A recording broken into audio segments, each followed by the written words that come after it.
دوسرا میں یہ یہاں پہ میرے کچھ دوستوں نے یاد رکھیے گا ہم روزے سے ہیں، کبھی غلط الزام نہیں لگانا چاہیے۔ آپ ان لیڈران سے میں یہ کہتا ہوں اگر آپ کے ساتھ ثبوت ہے کہ یہاں پہ کسی ایم این اے نے پیسے لیے تو مہربانی فرما کر عدالت میں جائیں۔ اگر کسی نے ووٹ آپ کے خلاف ڈالا ہے تو آپ عدالت جائیں۔ یہاں پہ یہ نوسر بازی اور نوٹنگیاں نہ کیا کریں، عوام کو گمراہ نہ کریں۔ آپ کو تو اس وقت سے پاکستان میں حالات خراب ہوئے ہیں جب چیف آف آرمی سٹاف بن رہا تھا تو اس وقت انہوں نے، کیونکہ یہ اپنے من پسند، یہ سینیورٹی پہ یقین نہیں کرتے، یہ اپنے من پسند، یہ اپنا صدارتی نظام لانے کے لیے، یہ اپنا صدارتی نظام کہ میں کل امیر المومنین بن جاؤں، میں کل امیر المومنین یا میں ایک اس ملک فرد واحد اس ملک کا بادشاہ بن جاؤں، اس کے لیے یہ قانون اور یہ سوچ رہے تھے تو اپنا ایک بندہ وہ کر رہے تھے جس نے میں لا ہر چیز پہ بات لیٹ می ٹاک جی I am not going to interrupt so you don't have to interrupt please do listen humble request. بات یہ ہے سر، اس وقت جب چیف آف آرمی سٹاف کا وہ ہوا تو ان دنوں میں ایک شور بنا، دو senior chief of army generals بنے، ایک چیئرمین جوائنٹ سٹاف تھا اور دوسرا چیف آف آرمی سٹاف بنا۔ اس میں کون سی بری بات ہے یارو؟ Let the army decide. انہوں نے اپنے نام بھیجے and it is the prime minister یا کیبنٹ کا وہ ہوتا ہے کہ آپ اس کو وہ کریں۔ جب سے نیا میں آپ کو بتاؤں، پہلے ہمیں اگر کوئی کہتا ہے حلفاً میں کہتا ہوں خانہ کعبہ میں بھی کہوں گا اور یہاں پہ بھی کہوں گا، جب یہ حکومت سے پہلے اس ڈی جی آئی اور اس چیف آف آرمی سٹاف سے پہلے ہمیں ٹیلی فون اور زبردستی بھی بٹھایا جاتا تھا۔ کیا آپ سب سے وہ بھول گئے؟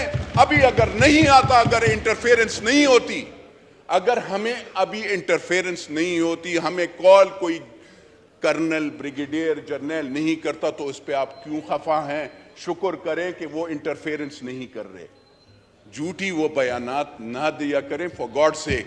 پہلے تو ہمیں وہ ہمارے چاہے وہ بلوچستان سے ایم این ایز ہوتے تھے، سندھ سے، خیبر پختونخوا، ہر ایک کو ملک ان کے لیے وہ یہاں پہ وہ کیا جاتا تھا۔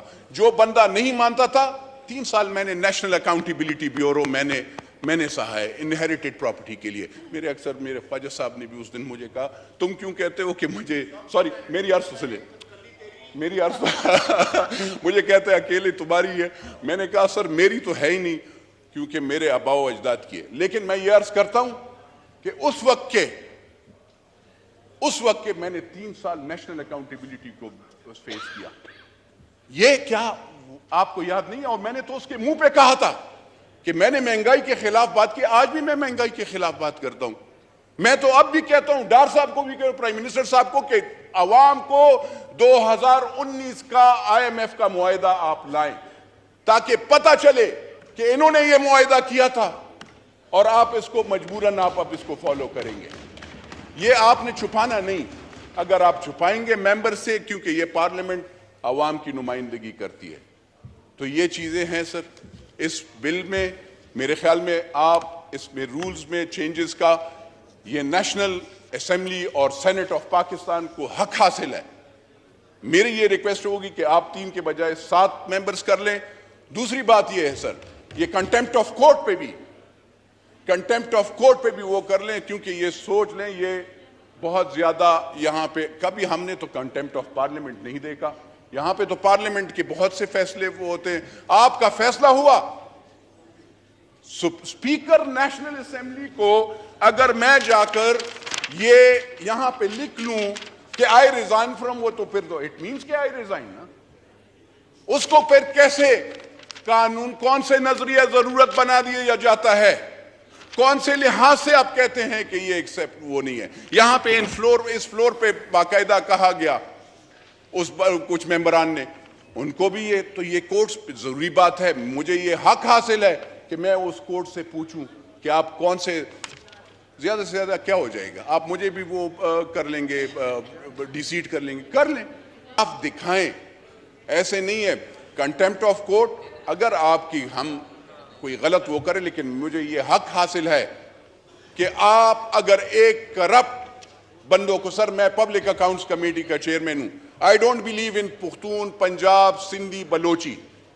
مجھے یہاں پہ دوست باز کہہ دیتے ہیں، خفا ہو جاتے ہیں کہ تم پختونوں کو، میرا کوئی پختونوں اور پنجابی اور بلوچی اور سندھی پہ وہ نہیں. میں I belong and I am a proud Pakistani. میں پاکستان کی فیڈریشن پہ یقین کرتا ہوں. سر مجھے یہ افسوس ہوتا ہے کہ سر میں نے جتنے کیسز پکڑے ہیں، میں آپ کو سر کون سا بتاؤں، خیبر پختونخوا میں ہیلتھ کا ہو، بی آر ٹی کا ہو، آپ کا ٹیکسٹ بک بورڈ کا ہو، آپ کا بلین ٹری کا ہو، آپ کا 1 بلین ٹری کا ہو، آپ کا پنجاب میں یہاں پہ میری ٹائمز افیئر میں ہو، آپ کا اسلام آباد میں ہو. سر جب بھی میں کسی بندے پہ ہاتھ ڈالتا ہوں، ہم وہاں پہ وہ کرتے ہیں، اس کے کیسز ایف آئی اے، نیب، تو وہاں سے ان کو سٹے آرڈر ملتا ہے. مجھے بتائیں پاکستان کی عوام کے پیسے جو لوگ لوٹتے ہیں ان کو سٹے کیوں دیا جاتا ہے؟ ان کو کیوں یہ مہیا کیا جاتا ہے؟ اور یہ نہیں، میں نے یہاں پہ تو یہ بھی دیکھا ہے کہ ایک پارٹی اور 2 پارٹیز کے پیچھے جو تیسری پارٹی اگر کچھ وہ ہے تو ان کے خلاف کوئی ایکشن ہی نہیں لیا جا رہا. 1 سال ہو گیا ہے، 1 سال سر as a P a C chairman میں نے نیب کے کیسز اور وہ دیے ہیں، کوئی وہ نہیں ہے. میں پرائم منسٹر صاحب کو بتانا چاہتا ہوں کہ پرائم منسٹر صاحب آپ ذرا ان کو بلائیں، ہم تو تھک گئے ہیں، ہم نے کیسز دیے ہیں، اس پہ کچھ بھی آگے پیش رفت نہیں ہوا. آپ سے میں نے پہلے بھی التماس کیا تھا کہ مہربانی فرما کر، کیونکہ you are the prime minister of this country, اور اگر کسی نے کرپشن کیا تو اس کو ان کا اریسٹ ایس ڈی جیز کے فنڈ میں سر 33 ارب روپے 2 دن میں تقسیم ہوئے. ایک دن میں 870 کلومیٹر پائپ ڈلتا ہے. ایک دن میں کہیں پہ آپ نے دیکھا اٹلی سے پائپ پیا ہے اور دوسرے دن وہ. یہ پاکستان ہے اور ان لوگوں پہ ہاتھ نہیں ڈالا جاتا. ان کو کورٹ وہاں پہ ان کو وہ دیتی ہیں سر ریمیڈی، وہ سپورٹ دیتی ہیں. تو کیا مجھے اس نظام پہ یہ اختیار نہیں کہ اس میں قانون بدلوں یا اس کے لیے آواز اٹھاؤں عوام کے لیے؟ کیا مجھے یہ اختیار نہیں ہے کہ آپ ایکس پارٹیز کس قانون کے تحت دیتے ہیں جعلی اسٹامپ پیپرز پہ لوگوں کے بیواؤں کی اور ان کی زمینیں لوگوں کے نام پہ کروا دیتے ہیں؟ کیا یہ انصاف ہے؟ مجھے یہ بتایا جائے. کیونکہ جب آپ ایک بیوہ کی، ایک بہن کی، ایک بیٹی کی، کیونکہ اس کا شوہر نہیں ہوتا، اس کا بھائی نہیں ہوتا، جعلی اسٹامپ پیپرز پہ آپ کے آ جاتے ہیں اور آپ کے کورٹس میں ان کو ایکس پارٹی ڈگری پہ ان کے زمینیں الاٹ کر دی جاتی ہیں دوسرے پہ. کیا یہ انصاف ہے؟ وہ مائیں بہنیں 7 سال 10 سال. تو آپ انصاف دکھائیں کہ ہم وہ کریں. تو سر یہ اگر ایسے قانون آتا ہے، میری ریکویسٹ ہے آنریبل ممبر سے، پاکستان کی جو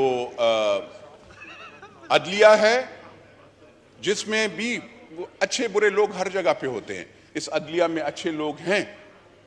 ہاں بالکل یہ بات صحیح ہے. 109 پہ میں نے کہیں پہ پاکستان کی تاریخ میں دفعہ 109 پہ کبھی 300 پھانسی نہیں لگی تھی. وہ ایک لیڈر تھا، وہ ذوالفقار علی بھٹو شہید تھا جس کے ساتھ زیادتی ہوئی تھی. اس لیے مجھے بعض وقت ہاں جب وہ میں دیکھتا ہوں تو میں جب سوچتا ہوں اکثر گلہ بھی ہو جاتا ہے کہ ایسے نہیں ہونا چاہیے تھا. یہاں پہ وہ کچھ بندے، کچھ لیڈران کہتے ہیں کہ گولیاں مجھ پہ چلیں. آپ نے دیکھا نہیں ہے کہ ان لیڈران صاحبان کو کہتا ہوں کہ آپ کو پتہ نہیں ہے کہ جب گولیاں چلتی ہیں تو کیسے ہوتی ہیں. وہ شہید محترمہ بے نظیر بھٹو جیسے وہ شہید ہو جاتی ہیں جب ان پہ وہ اس پہ چلی تھی، پنڈی میں چلی تھی. یا پھر اور لیڈران ایسے بہت سے وہ ہوئے. وہ لیاقت علی خان تھے، آپ پہ کسی نے گولی نہیں. یہ آپ ڈرامے پلیز بند کریں.